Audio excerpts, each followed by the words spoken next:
बनवूया आपण हिरव्या मिरच्याचा खरडा. ह्या आमच्या जालन्याच्या मिरच्या एकदम झणझणीत आहे. अरे बापरे, एवढा खरडा बनणार का? नाही, थोडासाच बनवून एक तवाभर.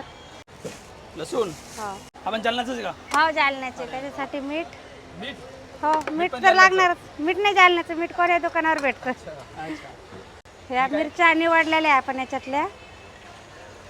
काय तुमचं नाव? गंगासागर लहू पडगणकर, अच्छा. पत्ता? जालना. जालना. तुम्ही प्रॉपर जालनाचे आहेत? नाही, जालन्यापासून 7 किलोमीटर खनेपुरी गाव आहे माझं. हां हां. माझ्या गटाचं नाव आहे तुळजाभवानी स्वयंसहायता महिला गट. हो, भरपूर तिखट. बापरे, झणझणीत. मुंबईचे लोक पाणीच मागतील ते मिरचीच्या कलर. मुंबईच्या तुम्ही क्वालिटी नाही खायची, पोचट पोचट खाणार. याच्यामध्ये थोडं तेल घालायचं म्हणजे लवकर मिरच्या भाजतात. अच्छा. मागासारखं नाही तुमच्या तोंडावर उडल. कसा आवाज